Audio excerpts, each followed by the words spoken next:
നമസ്കാരം. ഒരുപാട് വർഷങ്ങളായിട്ട് എല്ലാ കൊല്ലവും നമ്മൾ കേട്ടുവരുന്ന ഒരു സംഭവമാണ് മുല്ലപ്പെരിയാർ ഡാം ഇപ്പൊ പൊട്ടുവേ എന്ന്. അങ്ങനെ നമ്മളെ ഭീഷണിപ്പെടുത്തി ഭയപ്പെടുത്തി അധികാരം കയ്യേറിയ നമ്മുടെ മുഖ്യമന്ത്രി പിണറായി വിജയൻ അന്ന് പറഞ്ഞത് മുല്ലപ്പെരിയാർ ഡാം പൊളിച്ചു പണിയണമെന്നാണ്. പക്ഷേ അത് 2012 അധികാരം കിട്ടി. ഈ 2024 അതേ പിണറായി വിജയൻ പറയുന്നു ഡാമിന് യാതൊരു കുഴപ്പവുമില്ല എന്ന്. കാരണം അധികാരം കയ്യിലിരിക്കുന്നത് പിണറായി വിജയന്റെ കയ്യിലാണ്. പിണറായി വിജയന്റെ പ്രവൃത്തി ദോഷങ്ങളെ നമ്മൾ ചോദ്യം ചെയ്യാതിരിക്കാനാണ് ഇപ്പോൾ പറയുന്നു യാതൊരു കുഴപ്പവുമില്ല. ആയിക്കോട്ടെ, അങ്ങനെ ഇരിക്കട്ടെ. എനിക്ക് തോന്നുന്നത് 2012 മുതല് നമ്മുടെ മുല്ലപ്പെരിയാർ ഡാമിന്റെ 4 വശവും വേര് കിളിച്ചിറങ്ങി ഒന്ന് ബലപ്പെട്ടതായിട്ടാണ് എനിക്ക് തോന്നുന്നത്.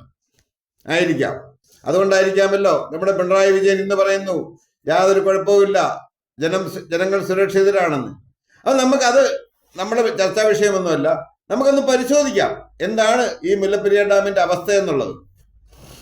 ഇത് 1895 ഗ്രാവിറ്റി ഡാമായിട്ട് പണിഞ്ഞതാണ്. 53.6 മീറ്ററാണ് ഇതിന്റെ പൊക്കം, 176 ഫീറ്റ്. നമ്മൾ ഇടയ്ക്കിടയ്ക്ക് കാണാറുണ്ട് 146 വെള്ളം, 150 154 എന്നൊക്കെ നമ്മൾ ഇടയ്ക്കിടയ്ക്ക് വാർത്തയിൽ കാണാറുണ്ടല്ലോ. ഇതിന്റെ ആകെ നീളം വന്നിട്ട് 365 മീറ്റർ ആണ്, അതായത് 1198 ഫീറ്റ്.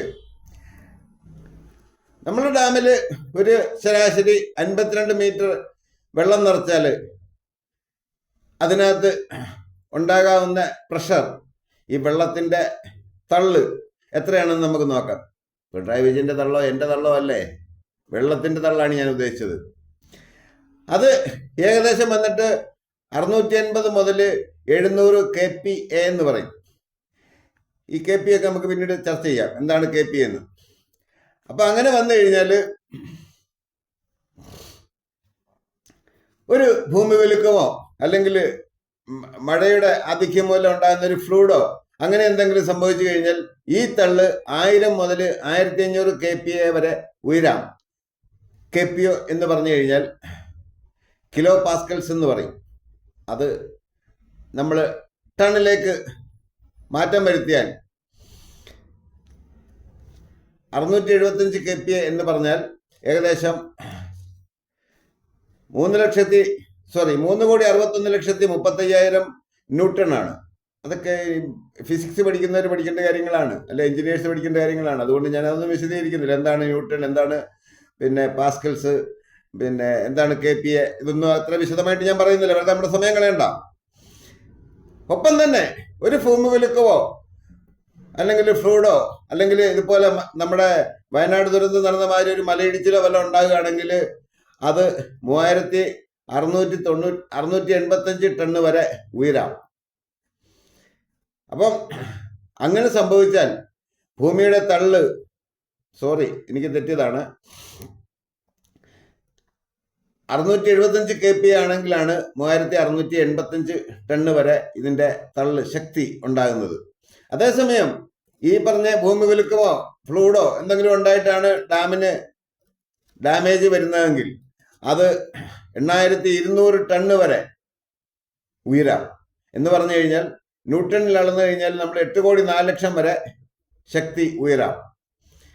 8,04,00,000 എന്നൊക്കെ പോയിട്ട് 2200 ടൺ എന്നൊക്കെ പറഞ്ഞു കഴിഞ്ഞാൽ പോലും നമുക്ക് ഇവിടെ താങ്ങാൻ പറ്റും. നമ്മൾ കണ്ട് വയനാട്ടിൽ ഒരുപാട് മൃതദേഹങ്ങൾക്ക് കൈകാലുകളില്ല, പിന്നെ തലയില്ല, പിന്നെ പലരുടെയും ആന്തരിക അവയവങ്ങളാണ് കിട്ടിയത് എന്നൊക്കെ നമ്മൾ കണ്ട്. നമുക്കൊന്നും ചിന്തിക്കാൻ പോലും പറ്റുന്ന അവസ്ഥയല്ല ഈ 8200 ടൺ ശക്തി എന്നൊക്കെ പറഞ്ഞു കഴിഞ്ഞാൽ. ചുമ്മാ ഭാവന ചെയ്ത് വെറുതെ നമ്മുടെ തലയ്ക്ക് പൊണ്ണു പിടിപ്പിക്കണ്ട എന്നാണ് എൻ്റെ പക്ഷം. ഒരു ഭൂമി കുലുക്കമോ അല്ലെങ്കിൽ ഒരു ഭൂമി കുലുക്കം എന്ന് പറയുമ്പോൾ ഒരു 6 മാഗ്നിറ്റ്യൂഡിലൊക്കെ വരുന്ന ഭൂമി കുലുക്കം ഉണ്ടായാൽ മക്കളെ കഷ്ടമാണ്. പിന്നെ നമുക്ക് ചിന്തിക്കാനൊന്നും സമയമില്ല, ചിന്തിക്കേണ്ട ആവശ്യമില്ല. അതൊക്കെ ചിന്തിച്ച് നമ്മൾ വെറുതെ ടെൻഷൻ എടുത്ത് ജീവിതം പാഴാക്കണം. അങ്ങനെ സംഭവിച്ചാൽ ഓൺ ദി സ്പോട്ടിൽ ഡാം കൊളാപ്സ് ആയാൽ അപ്പം തന്നെ 10,000 മുതൽ 20,000 പേര് വരെ ചത്ത് കെട്ട് വീഴും. അതിനുശേഷം ഏകദേശം 5 ലക്ഷം മുതൽ 10 ലക്ഷം പേരെ വരെ കാണാതാവും. കാണാതാവുന്നതാണ്. പിന്നെ തിരിച്ചു കിട്ടണമെന്ന് നിർബന്ധമൊന്നുമില്ല.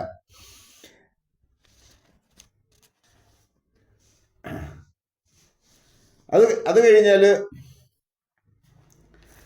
തകർന്നൊഴുകുന്ന വഴികളിൽ വിതയ്ക്കുന്ന ദുരന്തം ഒന്നും നമുക്ക് ചിന്തിക്കാനേ പറ്റൂല.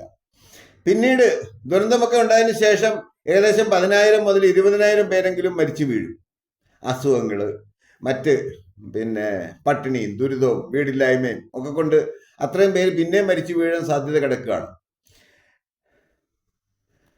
അപ്പം ചുരുക്കി പറഞ്ഞു കഴിഞ്ഞാൽ ഇങ്ങനൊരു ദുരന്തമുണ്ടായാൽ നമുക്കത് ഇമാജിൻ ചെയ്യാൻ ആവശ്യമുള്ള കാര്യമൊന്നുമില്ല.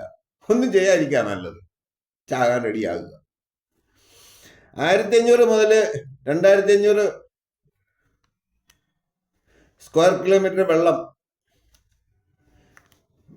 ഈ ദുരന്തമുണ്ടായി ഒഴുകി വരുന്ന വെള്ളം നമ്മളെ ബാധിക്കും. അത്രയും സ്ഥലങ്ങളിലാണ്. 1500 മുതൽ 2500 സ്ക്വയർ കിലോമീറ്റർ ഏരിയയിൽ അത് ബാധിക്കുന്നതാണ്. ഒരു 50 മുതൽ 100 വില്ലേജുകൾ ഇല്ലാതായി പോവും, മാഞ്ഞു പോവും.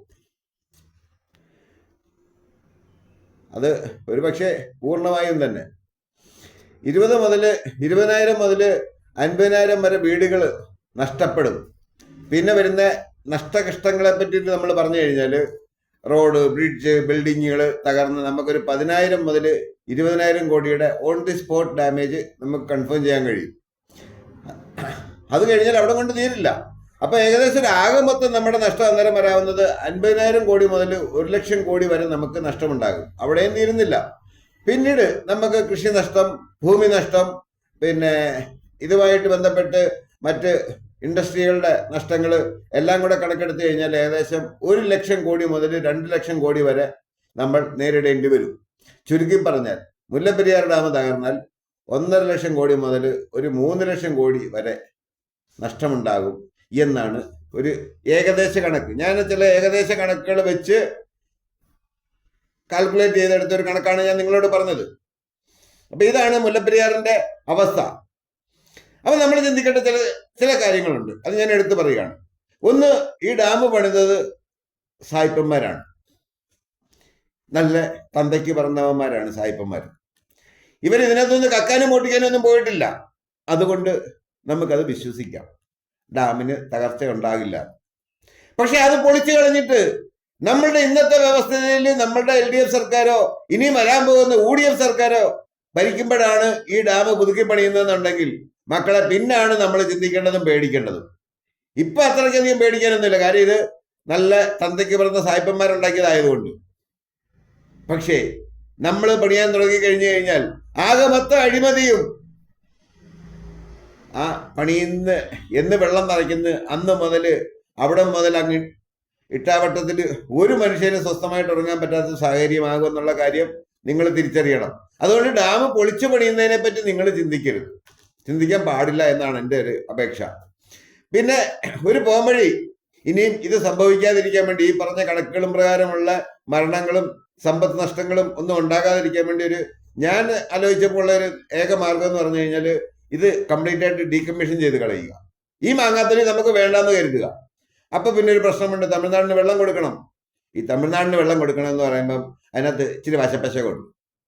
തമിഴ്നാടിന് വെള്ളം കൊടുക്കണം എന്ന് പറഞ്ഞു കഴിഞ്ഞാൽ തമിഴ്നാട്ടുകാർ മാത്രമല്ല തമിഴ്നാട്ടിൽ കൃഷി ചെയ്യുന്നത്, കേരളത്തിലെ എല്ലാ ഉടായിപ്പ് അവന്മാരും പോയിട്ട് അവന്മാരുടെയാണ് തമിഴ്നാടിന്റെ നല്ലൊരു ഭാഗം ലാൻഡുകളും ഭൂമികളും, പ്രത്യേകിച്ച് കാർഷിക ഭൂമികൾ. അപ്പൊ നഷ്ടം വരുന്നത് നമുക്ക് തന്നെയാണ്. അപ്പൊ നമുക്ക് വെള്ളം വേണം. വെള്ളം വേണമെന്നുണ്ടെങ്കിൽ എൻ്റെ ഒരു അപേക്ഷ, ചെറു ഡാമുകളായിട്ട് തിരിച്ച് വെള്ളം ശേഖരിച്ച് തമിഴ്നാട്ടിലോട്ട് എത്തിക്കാനുള്ള മാർഗങ്ങളാണ് ഉണ്ടാകേണ്ടത്. എന്ന് പറഞ്ഞു കഴിഞ്ഞാൽ ഈ ഹൈഡ്രോ ഇലക്ട്രിക് പ്രൊജക്റ്റുകളൊക്കെ മലയുടെ മണ്ടേ കൊണ്ട് വെച്ചിട്ട് ഇപ്പൊ പൊട്ടുവേ എന്ന് പറഞ്ഞ് വേവലാതി പിടിച്ചിട്ട് ഒരു കാര്യവുമില്ല. പണ്ട് നമ്മുടെ നാട്ടിലൊരു ഭാഷയുണ്ട്, ചിന്തിച്ചാൽ ഒരു അന്തവും ഇല്ല, ചിന്തിച്ചില്ലേൽ ഒരു കുന്തവും ഇല്ല എന്ന് പറയുന്ന മാതിരി നമ്മൾ ഇതിനെപ്പറ്റി ഒന്നും ചിന്തിക്കാതിരിക്കാമെങ്കിൽ നമുക്ക് സ്വസ്ഥമായിട്ടും സമാധാനമായിട്ടും അങ്ങ് ജീവിച്ചു പോവാം. ഇതെപ്പോ പൊട്ടുമെന്നൊന്നും നമുക്കോ മറ്റാർക്കും പറയാൻ കഴിയാത്ത അവസ്ഥയാണ്. പൊട്ടിയാ പൊട്ടി, പൊട്ടിയില്ല. രണ്ടായാലും ഇത് ജനങ്ങള് ഭയപ്പെട്ട് ഇങ്ങനെ ജീവിച്ച് നിങ്ങൾ ഭയപ്പെട്ട് അങ്ങ് പണ്ടാര വണങ്ങി പോവുകയാണ് ചെയ്യുന്നത്. അതിൽ നല്ലത് ചാകുമ്പോൾ ചാകട്ടെ, പുല്ല് പോയാ പോയി എന്നുള്ള എൻ്റെ സ്റ്റൈലിൽ അങ്ങോട്ട് നിൽക്കാമെന്നുണ്ടെങ്കിൽ ഒരു ടെൻഷനും ഇല്ലാതെ നിങ്ങൾക്ക് ജീവിക്കാൻ കഴിയും. ഞാൻ ഈ വിഷയവുമായിട്ട് ബന്ധപ്പെട്ട് ഒരുപാട് ശാസ്ത്രകാരന്മാരുടെ, അഭിനവ ശാസ്ത്രകാരന്മാരുടെ ഈ വാട്സാപ്പ് യൂണിവേഴ്സിറ്റിയിലൊന്നും ഞാൻ കാണാറില്ല. അതൊന്നും എനിക്കാരും അയച്ചു തരാറില്ല. അയച്ചു തന്നാൽ അപ്പം ബ്ലോക്ക് ചെയ്തോളൂ. അല്ലാത്ത ശാസ്ത്രകാരന്മാരൊക്കെ പറയുന്ന വിവരക്കേടുകൾ ഒക്കെ ഞാൻ വായിച്ചു. ഞാൻ അതൊന്നും അടിസ്ഥാനമാക്കിയ ഒരു ചർച്ച നിങ്ങളുടെ മുമ്പിൽ വെക്കുന്നില്ല. ഞാൻ ഈ വെച്ച ചർച്ച, ഇത് ഞാൻ ഡാമിനെ പറ്റി ആധികാരികമായിട്ട് പഠിച്ച് എനിക്ക് കിട്ടിയ ഒരു റിപ്പോർട്ടും പ്രകാരം ഞാൻ എഴുതി കൂട്ടിയെടുത്ത ഒരു ചെറു ലേഖനം. നമ്മള് വിദ്യയെ അഭ്യാസമൊക്കെ കുറഞ്ഞ ആൾക്കാരാണ്, പാവങ്ങൾ, സാധുക്കൾ. ഒരു സാധാരണ മനുഷ്യന്റെ ദൃഷ്ടിയിൽ എങ്ങനെ വരും എന്നത് മാത്രമാണ് ഞാൻ നിങ്ങൾക്ക് മുമ്പിൽ പറയാൻ ആഗ്രഹിച്ചത്. അങ്ങനെയാണ് ചെയ്തതെന്നാണ് വിശ്വസിക്കുന്നത്. അതുകൊണ്ട് എനിക്ക് മുല്ലപ്പെരിയാർ ഡാമിന്റെ എന്താ പറയുന്നത് അതിർത്തികളിൽ, അതായത് വെള്ളം ഒഴുകി വന്നാൽ ജീവനോപാധികൾ നഷ്ടപ്പെടാം എന്ന് ഉള്ള ആൾക്കാരോട് എനിക്ക് പറയാനുള്ളത്, നിങ്ങൾ എത്ര കിടന്ന് കരഞ്ഞാലും ഈ നാട്ടിലൊന്നും സംഭവിക്കാൻ പോകുന്നില്ല. ഇനി നിങ്ങൾ എന്തെങ്കിലും ഒടുക്കത്തെ ചീത്ത ചെയ്ത് ഈ ഡാം ഡീകമ്മീഷൻ ചെയ്ത് പുനർനിർമ്മിച്ചാൽ നിങ്ങൾക്ക് അപ്പോഴും സ്വസ്ഥത കിട്ടത്തില്ല. കാരണം നിർമ്മിക്കുന്നത് നമ്മളുടെ LDF സർക്കാരോ അല്ല UDF സർക്കാരോ ആയിരിക്കും. അതിന് അവരെയും കുറ്റം പറയണ്ട. നമ്മളുടെ സംവിധാനം അങ്ങനെയാണ്, നമ്മൾ വളർത്തിയെടുത്ത സംവിധാനം അങ്ങനെ ആയതുകൊണ്ട് നമ്മൾ അവരെയും കുറ്റം പറയേണ്ട കാര്യമൊന്നുമില്ല. അപ്പം തൽക്കാലം ഉള്ള മുല്ലപ്പെരിയാർ ഡാം അവിടെ തന്നെ നിലനിർത്തുന്നതായിരിക്കും നല്ലതെന്ന് പറഞ്ഞുകൊണ്ട്, ഏറ്റുപെടുപ്പുകാരനാണ്, തല്ലാനും കൊല്ലാനും ഒന്നും വരരുതേ. ലാൽ സലാം.